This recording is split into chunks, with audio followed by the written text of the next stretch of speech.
Olá amigos, amiguinhas, dando continuidade ao nosso estudo do livro O Céu e o Inferno, vamos pedir a permissão e a proteção de Deus Pai Todo-Poderoso, do nosso Mestre Jesus, nossos guias, os nossos benfeitores que sempre nos acompanham nessas aulas, os bons espíritos que sempre estão conosco, que nos ajudem, nos intuindo para que a gente possa entender bem essa aula de hoje. Nós estamos no livro O Céu e o Inferno, na segunda parte, capítulo 2.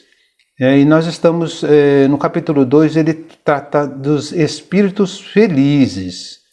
Nós já falamos na aula passada sobre a mensagem do Sr. Sanson. Vamos continuar hoje no item A Morte do Justo. Em seguida, a primeira evocação do Sr. Sanson feita na Sociedade de Paris, um espírito deu sob esta epígrafe a comunicação seguinte: foi a de um justo a morte desse homem de quem neste momento vos ocupais, isto é, esperançosa e calma. Como o dia sucede naturalmente à aurora, a vida espiritual se lhe sucedeu à vida terrestre, sem rompimento nem abalo. O seu último suspiro foi tanto como um hino de reconhecimento e amor. Quão poucos os que, após a confusão e desespero da vida, concebem o ritmo harmonioso das esferas. Então esse espírito se apresentou espontaneamente para falar sobre o Sr. Sanson, que havia sido evocado no velório, durante o velório. Então ele disse que foi a morte de um justo, e esse Sr. Sanson teve uma passagem da vida corporal para a espiritual tranquila. Como o homem de saúde perfeita, mutilado por uma bala, sofre nos membros separados ao corpo, assim a alma do séptico, separada do corpo, se despedaça e, lacinante, se precipita no espaço inconsciente de si mesma. Então essa a alma, ele está explicando aqui que o cético, a alma sai despedaçada, sai lacinante. E por isso, o sofrimento pós-morte. Orai por essas almas perturbadas, orai por todos os sofredores, que a caridade não se restringe à humanidade visível, mas deve socorrer e consolar os habitantes do espaço. Então, nós temos que entender que a caridade não se restringe só aos vivos. A gente deve também consolar os invisíveis, ou os habitantes do espaço, como ele diz aqui. Disso tiveste a prova evidente na súbita conversão desse espírito, tocado pelas preces espíritas sobre o túmulo do homem de bem que vindes interrogar e que deseja fazer-vos progredir no bom caminho. Então esse espírito ele se converteu durante a evocação do Sr. Sanson. O amor não tem limites, enche o espaço e dá e recebe mutuamente as suas divinas consolações. Também o mar se desenrola numa perspectiva infinita, cujo espetáculo deslumbra o espírito, parecendo confundir-se no seu limite com os céus.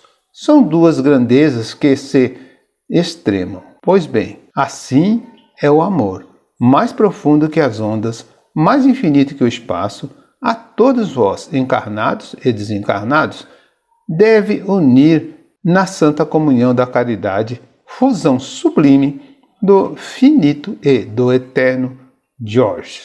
Então esse espírito, George, que está falando aí, que está expondo aí, ele diz que a caridade, ela não se restringe só aos encarnados. Temos que praticar a caridade também com os desencarnados. E diz aqui que o amor ele é muito intenso, muito profundo, mais profundo que as ondas. E aí é infinito também. Encarnados e desencarnados devem unir-se na santa comunhão da caridade, fusão sublime do finito e do eterno. Então esse George que está relatando essa comunicação, ele se refere ao espírito Bernard, que se manifestou espontaneamente, como a gente já falou, depois do momento lá da evocação do Sr. Sanson. Outro, Jobard, diretor do Museu da Indústria de Bruxelas, nascido em Baissey, Alto Marne, e falecido em Bruxelas de apoplexia, fulminante a 27 de outubro de 1861, com 69 anos de idade. Então, essa apoplexia que se fala aqui, né, na verdade, é o famoso AVC, o acidente vascular cerebral, que a gente conhece hoje em dia, né, o AVC. Ele faleceu, né, de um acidente vascular cerebral fulminante. O Sr. Jobard era presidente honorário da Sociedade Espírita de Paris. Ele tratava-se de o evocar na sessão de 8 de novembro, quando, antecipando-se ao nosso desejo espontaneamente, deu a seguinte comunicação. Iam evocá-lo, mas ele se antecipou. Aqui estou, eu a quem eis evocar. Manifesto-me por este médio que até agora tenho solicitado baldamente. Baldamente quer dizer loucamente, né? Ele estava solicitando para ser evocado. Antes de tudo, desejo descrever as minhas impressões por ocasião do meu desprendimento. Senti um abalo indizível, lembrei-me instantaneamente do meu nascimento, da minha juventude, da minha velhice. Toda a minha vida se me retratou nitidamente na memória. Então, no momento do desencarne, ele teve como que um filme da vida toda. Eu senti apenas como piedoso desejo de me achar, enfim, nas regiões reveladas pela nossa crença. Então ele tinha desejo de se encontrar naquelas regiões onde a doutrina prega, né? Ou nas colônias espirituais, nos locais melhores para os espíritos desencarnados. Depois o tumulto serenou. Eu estava livre e o meu corpo jazia inerte. Meus caros amigos, que prazer se experimenta sem o peso do corpo. Quanta alegria no abranger o espaço. Não julgueis, no entanto, que me tenha tornado repentinamente um eleito do Senhor. Não, eu estou entre os espíritos que, tendo aprendido um pouco, muito devem aprender ainda. Então, quer dizer, ele não se achava um santo, né? E ele estava entre os espíritos que deveriam ainda continuar aprendendo, como ele diz aqui. Não tardou muito que de vós me lembrasse, irmãos de exílio. E asseguro-vos toda a minha simpatia, todos os meus votos vos servem. Então ele agradece aí a evocação, né? A lembrança de evocá-lo. Quereis saber que espíritos me receberam? Quais as minhas impressões? Pois bem, foram todos os que evocamos, todos os irmãos que compartilharam dos nossos trabalhos. Eu vi o esplendor, mas não posso descrevê-lo. Então, antecipando as perguntas, né, ele já sabia que queria saber que tipo de espírito que receberam ele, e qual foi a impressão dele. Então, ele já disse, todos aqueles espíritos que a gente evocava, que trabalhavam, eles trabalhavam, né, a sociedade espírita, trabalhavam com evocações, com espíritos, ajudando, né, doutrinando, ensinando. Então, todos aqueles espíritos o receberam. Apliquei-me a discernir o que era verdadeiro nas comunicações, pronto a contraditar tudo que fosse errôneo, pronto a ser o cavaleiro andante da verdade nesse mundo, tal como fui ao vosso. Então, com ele desencarnado, ele começou a agir como ele agia quando encarnado, né? Procurando analisar, discernir as comunicações, né? E repelir tudo aquilo que fosse errado. E aí começam-se as perguntas, né? Pergunta número 1. Quando estáveis na terra, recomendaste-nos para vos evocarmos, e ora o fazemos, não só para satisfazer aquele desejo, como para testemunhar-vos ainda uma vez a nossa sincera simpatia, instruindo-nos ao mesmo tempo, visto que ninguém melhor do que vós pode dar-nos esclarecimentos precisos sobre este mundo em que hoje habitais. Então a pergunta, né? Aí na verdade ele está só informando ou agradecendo, recomendando aquilo, né, que estavam já preparados para receber, para fazer. Dar-nos-emos por felizes se houveres por bem responder às nossas perguntas. A resposta: presentemente o que mais se impõe é a vossa instrução. Quanto à vossa simpatia, entrevejo-a e tenho a prova dela tão só pelo que ouço, o que é já um enorme progresso. Então ele agradeceu, né? Agradeceu a simpatia, agradeceu e disse que sabe que aquelas perguntas seriam para instrução, para um aprendizado geral. Pergunta número 2. Para fixarmos ideias e não divagar, principiamos por perguntar em que lugar vos achais aqui e como vos veríamos se tal coisa nos fosse facultada. Então eles perguntam onde que ele está e como que é a aparência dele. A resposta: estou junto do médium com a aparência do mesmo Diobarde que se sentava à vossa mesa, visto que os vossos olhos mortais, ainda vedados, não podem ver os espíritos, senão sobre a sua forma mortal. Então, ele diz que os encarnados, com os olhos mortais, como ele diz aqui, não podem ver os espíritos, apenas como uma imagem de que como eles eram quando encarnados. Pergunta número 3. Podeis tornar-vos visível? No caso contrário, qual a dificuldade? A resposta: a disposição que vos diz respeito é que é toda pessoal. Um médium vidente vê-me-ia e outros não. Então ele está respondendo àquele médium que não era vidente, né? Então ele diz que o que ele fala ali é pessoal. Uns veriam e outros não. Pergunta 4. O vosso lugar aqui é o mesmo de quando assistias encarnado às nossas sessões e que vos reservamos? Está perguntando se ele fica no mesmo lugar que era antes, como quando encarnado. Aqueles, pois, que em tais condições vos viram, poderão supor que ainda estáis tal qual eres, então, visto que aí não estáis com o corpo material de outrora, estáis, no entanto, com o corpo fluídico de agora e com a mesma forma. Se vos não vemos com os olhos do corpo, vemos-vos com o pensamento. Se não podeis comunicar pela palavra, podeis pela escrita com o auxílio de um médium. Assim, as nossas relações de forma alguma se romperão com a vossa morte e podemos entretê-las tão fácil e completamente como outrora. É assim, precisamente, que se passam as coisas? Então ele colocou aqui um relatório nessa pergunta praticamente, né? Dizendo da forma dele, dos olhos, que não conseguem ver, mas vê com o pensamento, ou pelo menos entende, né?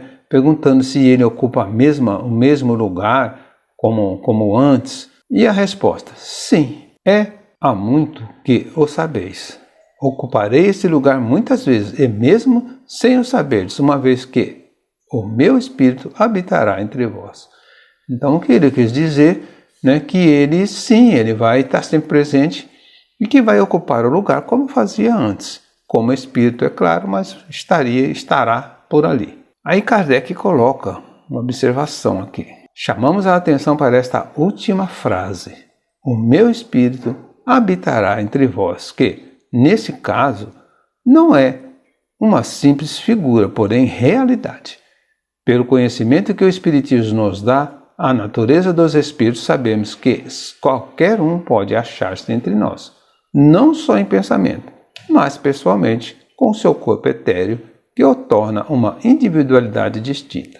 Então Kardec explica que todos os espíritos têm condições de estar entre nós, a qualquer momento, é só eles quererem. Um espírito tanto pode consequentemente habitar entre nós depois de morto como quando vivo, ou, por outra, melhor ainda, depois de morto, uma vez que pode ir e vir livre e voluntariamente.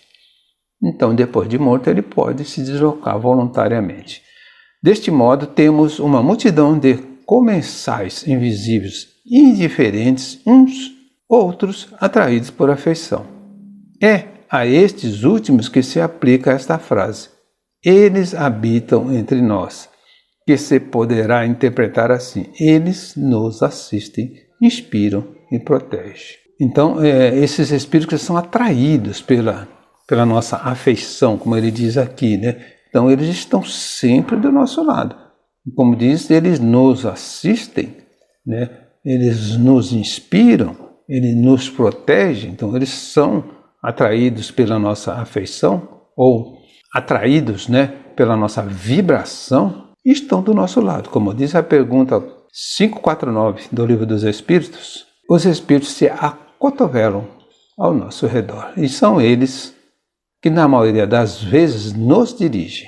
Pergunta 5. Não há muito que encarnado vos sentáveis nesse mesmo lugar. As condições em que ora os fazeis parecer-vos-ão estranhas? Qual o efeito da mudança do estado? Então, ele estava sempre ali. E agora que está desencarnado? A resposta: de modo algum se me afiguram estranhas condições, porque o meu espírito desencarnado goza de lucidez perfeita para não deixar irresolutas quaisquer questões que encare.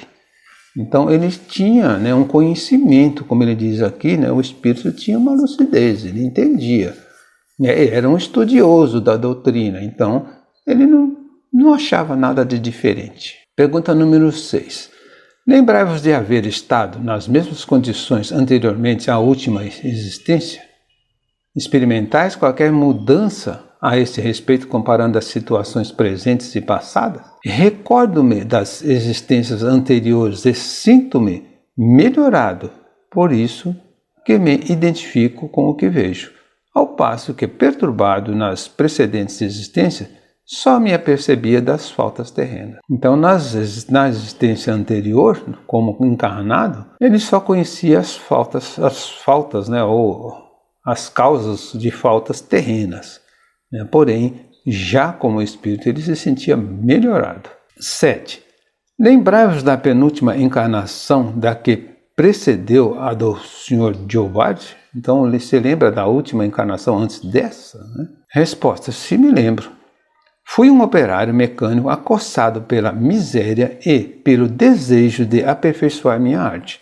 Como Giobard, realizei os sonhos do pobre operário e dou graças a Deus, cuja bondade infinita fez germinar a planta e cuja semente depositara em meu cérebro.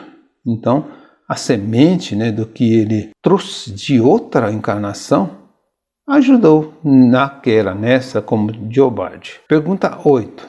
Já vos tende comunicado em outra parte? Resposta: pouco me tenho comunicado. Em muitos lugares, um espírito tomou-me o nome. Algumas vezes estava eu perto dele, sem que pudesse comunicar-me diretamente. Então aqui, só para que a gente entender, normalmente quando o espírito desencarna, nos primeiros dias ou nos primeiros momentos, ele não consegue dar comunicação. Então um outro espírito assume, como ele diz aqui, outro espírito tomava o nome dele. Tão recentemente é a minha morte que participo ainda de certas influências terrestres.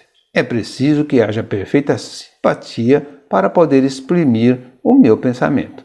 Em breve, operarei incondicionalmente, mas, por enquanto, repito, não posso fazê-lo. Então, em breve, ele vai poder dar uma comunicação em outros lugares, mas, por enquanto, ainda não pode fazê-lo. Quando morre um homem um tanto conhecido, é chamado de todos os lados e inúmeros espíritos se dão pressa de apossar-se da sua individualidade. Eis o que comigo se tem passado em muitos casos. Asseguro-vos que, logo após o desprendimento, poucos espíritos podem comunicar-se, mesmo por um médium predileto. Então, como ele diz aqui, logo depois do desprendimento, o espírito passa por aquela perturbação, e ele não pode dar uma comunicação. Então, alguns espíritos se apresentam para dar a comunicação em nome dele. Pergunta número 9. Vede os espíritos que aqui estão conosco? Resposta: vejo. Principalmente Lázaro e Erasto. Depois, mais afastado, o espírito de verdade, pairando no espaço. Depois ainda, uma multidão de espíritos que vos cercam, solícitos e benévolos. Sedes felizes, amigos, pois benéficas influências vos disputam as garras do erro. Então ele está dizendo para eles serem felizes. Por quê? Coisas boas, estavam rodeados de bons espíritos. Então isso tinha mais poder do que o erro, do que as coisas ruins. Pergunta número 10. Quando encarnado, compartilháveis da opinião emitida sobre a formação da Terra pela incrustação de 4 planetas que se teriam unido. Sois ainda da mesma opinião? Então, na época de Kardec, era comum as pessoas pensarem que a Terra havia sido feita, através de 4 planetas que se chocaram, se uniram para formar o planeta Terra. E aí pergunta, você ainda tem a mesma opinião? E ele responde, é um erro. As novas descobertas geológicas provam as convulsões da Terra e sua formação gradual e sucessiva. A Terra, como os outros planetas, teve sua vida própria. E Deus não precisou lançar mão dessa grande desordem que seria a agregação de planetas. A água e o fogo são os únicos elementos orgânicos da Terra. Então ele explica aqui que aquela ideia era errada, de achar que a Terra foi a junção de vários planetas, de 4 planetas. A mesma coisa que hoje, algumas pessoas acham que a Terra é plana. Então, falta de conhecimento, falta de instrução. Pergunta número 11. Admitis também que os homens pudessem cair num estado cataléptico por tempo ilimitado e que o gênero humano tivesse assim aparecido na Terra. Então também era outra ideia, que os homens estavam no estado cataléptico e de repente surgiram ou apareceram. E ele responde, pura ilusão da minha mente, que ultrapassava sempre o seu fim. A catalepsia pode ser longa, porém não indeterminada. Tradições, legendas exageradas pela imaginação oriental. Então ele andou lendo alguma coisa oriental aí, e as tradições dos orientais aí confundiram a ideia dele. Meus amigos, muito tenho sofrido já com as ilusões que alimentaram o meu espírito. Não vos iludais a tal respeito. Então ele está dizendo, ele está sofrendo por aquelas ideias erradas que ele tinha. Então não vos iludais, não entre nessa, vamos dizer, como a gente diz hoje, Não aceite qualquer explicação sem um fundo, sem um raciocínio lógico. Continuando, muito aprendi e posso hoje dizer-vos que a minha inteligência apta para assimilar diversos e vastos estudos guardará, no entanto, de sua última encarnação o pendor para o maravilhoso e místico, hauridos nas imaginações populares. Então, a mente dele, a inteligência dele, guarda da última encarnação algumas coisas boas.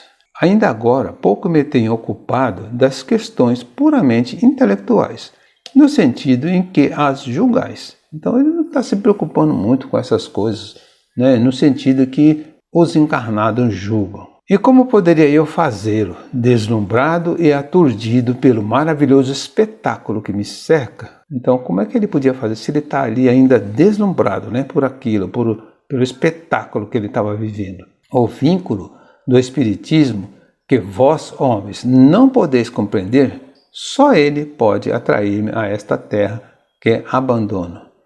Não direi com alegria, por ser uma impiedade, mas com um profundo reconhecimento de libertação. Então, o vínculo que ele tinha do Espiritismo era uma coisa que ele podia dar como grato, como louvor, que era o que atraiu ele na Terra.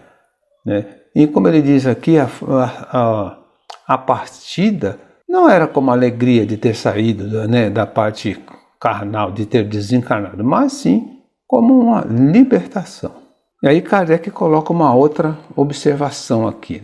Quando a sociedade abriu uma subscrição em favor dos operários de Lyon em fevereiro de 1862, um consórcio subscreveu 50 francos, sendo 25 por si e 25 em nome do Sr. Jobard. Então, essa subscrição seria uma doação. Esses operários de Lyon estavam passando por uma situação ruim, isso em 1862. Jobard havia desencarnado em 1861, ou seja, um ano atrás. Alguém fez uma doação de 50 francos, 25 para ele e 25 para o Jobard, que deu então uma comunicação a respeito. E ele diz o seguinte: exulto e lisonjeio-me de não ter sido esquecido entre os meus irmãos espíritas. Agradeço ao coração generoso que vos trouxe o óbolo que eu daria se habitasse ainda o vosso mundo. Então ele agradece quem deu, e ele teria feito se ele tivesse vivo, mas como não está, neste em que ora resido é nula a necessidade de dinheiro, de modo que me foi preciso recorrer à bolsa da amizade para provar materialmente que também a mim me compungia o infortúnio dos irmãos de Leão. Então, ele teve que pedir ou induzir aí os amigos, né, para fazer essa doação em nome dele, que ele também sentia, né, o sofrimento daqueles irmãos de Leão. Intrépidos cultores da vinha do Senhor, muito deveis convencer-vos de que a caridade não é uma palavra oca, pois grandes e pequenos vos patenteiam na emergência sentimentos de simpatia e fraternidade. Estais na grande via humanitária do progresso. Então o que ele diz aqui é que a caridade não é só deste mundo, a caridade não é só entre os encarnados, sim entre os desencarnados também. E isso faz com que, né, a gente, nós, os humanos, né, estejamos a caminho do progresso, ou como ele diz aqui, na grande via do progresso. Pois bem, praza a Deus sejais ditosos na jornada, e os espíritos amigos que vos sustentem para que triunfeis afinal. Eu começo a viver espiritualmente mais calmo, menos perturbado pelas evocações constantes que sobre mim choviam. Então ele já estava perturbado de tantas evocações, né? A moda também atua sobre os espíritos, e quando Diobade em moda passar da moda, então pedirá aos seus amigos sérios que o evoque.